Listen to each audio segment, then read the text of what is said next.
दुनिया भर में एक स्कैंडल चल रहा है जिसको जेफरी एप्स्टीन का स्कैंडल कहता है। और जेफरी एप्स्टीन का जो स्कैंडल है उसका जुज कुछ यूं है कि उसने एक जजीरा बनाया हुआ था और उस जजीरे के अंदर वो दुनिया के मुख्तलिफ लीडर्स को ले जाके या मुख्तलिफ फेमस लोगों को ले जाके उनसे नाजेबा हरकतें करवाता था। उसमें औरतों के साथ ज्यादती, बच्चियों के साथ ज्यादती और बहुत सारे इल्ज़ामात उसके ऊपर हैं। अच्छा, उसके अंदर जैसे जैसे पता चल रहा है कि किन लोगों ने उसके आइलैंड पर जाके ये औरतों के साथ, बच्चों के साथ नाजेबा हरकतें करी हैं, उनको दुनिया रिजेक्ट कर रही है। और आपको पता होगा कि यूके ने अपने एक प्रिंस को भी जो है वो कर दिया है, हटा दिया है उसके ओहदे से। मतलब आप ये समझ लें कि दुनिया के अंदर इन बातों को बहुत सीरियसली लिया जाता है, वो इसको बहुत बुरी नज़र से देखते हैं। हालांकि हमारे स्टैंडर्ड्स के हिसाब से ये बातें ज़्यादा असरदार होनी चाहिए, क्योंकि हम लोग मुसलमान हैं और उनके बारे में जैसे दुनिया ये कहती है वो मुसलमान नहीं है, उसके बाद भी उनके अंदर एक कदर मौजूद है कि वो इस चीज़ों को बुराई की नज़र से देखते हैं और वो उन कायदीन का या उन लीडर्स का या उन बिजनेसमैनों का कि जो इस तरह की हरकतों में पाए जाते हैं उनका मुहासबा करते हैं, उनका एहतसाब करते हैं। समझ गए क्यों बताया आपको मैंने? अब सोच रहे होंगे कि मैं आज आपसे जेफरी एप्स्टीन के ऊपर क्यों बात कर रहा हूँ। देखिए, प्रॉब्लम यह है कि हमारे दरमियान भी कुछ ऐसे कायदीन हैं जो ऐसे काम करते पाए गए हैं, सुनाई दिया गया। ज़्यादा पुरानी बात नहीं है, तकबीर अखबार ने ऐसे ही कुछ इल्ज़ामात अल्ताफ़ हुसैन पे लगाए कि अल्ताफ़ हुसैन किस तरह बुला बुला के कुछ औरतों के साथ नाज़िबा हरकतें करते थे। एमकेएम के एक पुराने लीडर ने, मैं उनका नाम नहीं ले रहा क्योंकि उनकी इजाज़त नहीं है, मगर उन्होंने मुझे 8-10 लोगों के सामने ये बात बताई कि किस तरह उन्होंने अल्ताफ़ हुसैन को एक गलत हरकत करते हुए पकड़ा था जो वजह बनी उनकी उसके खिलाफ बगावत करने की। उसके अलावा बहुत सारे और लोगों ने ये बातें बताई हैं। आपने सुना होगा एक कॉल लीक हुई पिछले दिनों किसी अंबर नैंसी नाम की खातून की, उसने भी कुछ ऐसी बातें क्लेम की, जैसे कि मैं आपको अपने कुछ व्लॉग्स में पहले भी बता चुका हूँ। एक और मोहतरमा है जो आजकल बड़ी शोर शराबा कर रही थी, पता नहीं क्यों कर रही थी, उन्होंने भी कुछ ऐसी बातें अल्ताफ़ हुसैन के बारे में बताई।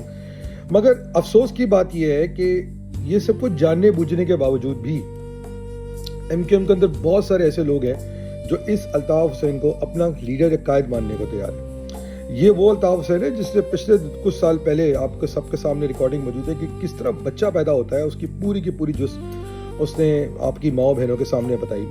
दुनिया में अगर कहीं और ये काम हो तो उस लीडर को एक्सकम्युनिकेट हटा दिया जाए। मगर कुछ बेशरम लोग हमारी कौम में आज भी इस बात पे बज़िद हैं कि ये उनका बाप है, ये उनका कायद है।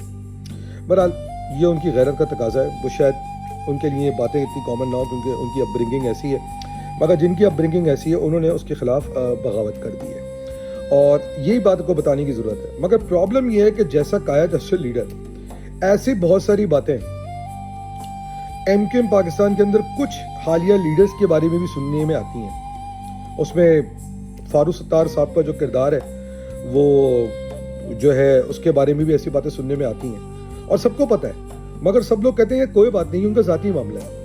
और उसके बाद उस ज़ाती मामले को सुन के कि वो किसके साथ क्या गंदी बातें कर रहे हैं उनको छोड़ दिया जाता है और उनको फिर भी लीडरशिप के रोल में दिया जाता है। उनके लिए लोग लड़ते हैं, बल्कि वो खुद भी अपने आप को किसी पॉइंट पे चेयरमैन बनने का ख्वाब देखते नजर आते हैं। ये सिर्फ पाकिस्तान में मुमकिन है। ये पाकिस्तान से बाहर जिन मुल्कों को हम कहते हैं कि वो मुसलमान नहीं है, उनके इक़्तिदार बड़े मॉडर्न है, उन तक में इस चीज़ की इजाज़त नहीं है, मगर हमारी सियासत में इसी की इजाज़त। अब लोग कहेंगे कि यार पाकिस्तान में और भी ऐसे बहुत सारे लीडर्स हैं जो इस तरह के इल्ज़ामात के मौरद पाए गए। बिल्कुल होंगे, मगर मैं एमकेएम या अल्ताफ़ हुसैन की इसलिए बात करूँगा क्योंकि हम लोगों ने और मेरी तरह हज़ारों लाखों लोगों ने इस पार्टी और इस आदमी के लिए एक टाइम में बहुत सारी कुर्बानियाँ दी। मैं अल्लाह का लाख लाख शुक्र करता हूँ कि मेरी तो आंखें खुल गई, मगर हम चाहते हैं कि उन बाकी लोगों की भी आंखें खुलें जो ये बात समझें कि दुनिया किस महवर में देखती है और ये बेशरम आदमी जिसने औरतों की माँ बहनों पे इज्जत पे हाथ डाला है या उसको किस महवर से देखा जाता है। अभी ये बेशरम आदमी फिर बीमार पड़ा है और उसकी बेटी इसको देखने नहीं आई है। ये सवाल बनता है कि इसकी बेटी तवातुर के साथ दूसरी दफ़ा अस्पताल गया, इसको मिलने क्यों नहीं आया। याद रहे कि कोविड के दिनों में भी इसकी बेटी से मिलने नहीं है।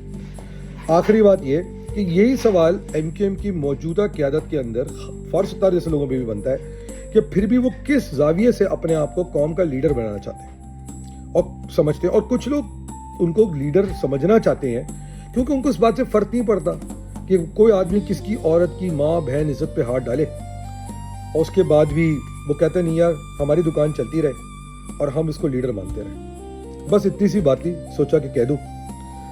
باقی جو سیاسی باتیں ہیں اس کے لیے آپ انتظار کیجیے, بہت جلد اس کا بھی جواب آئے گا. پاکستان زندہ باد, پاکستان آرمی زندہ باد. جی ہاں.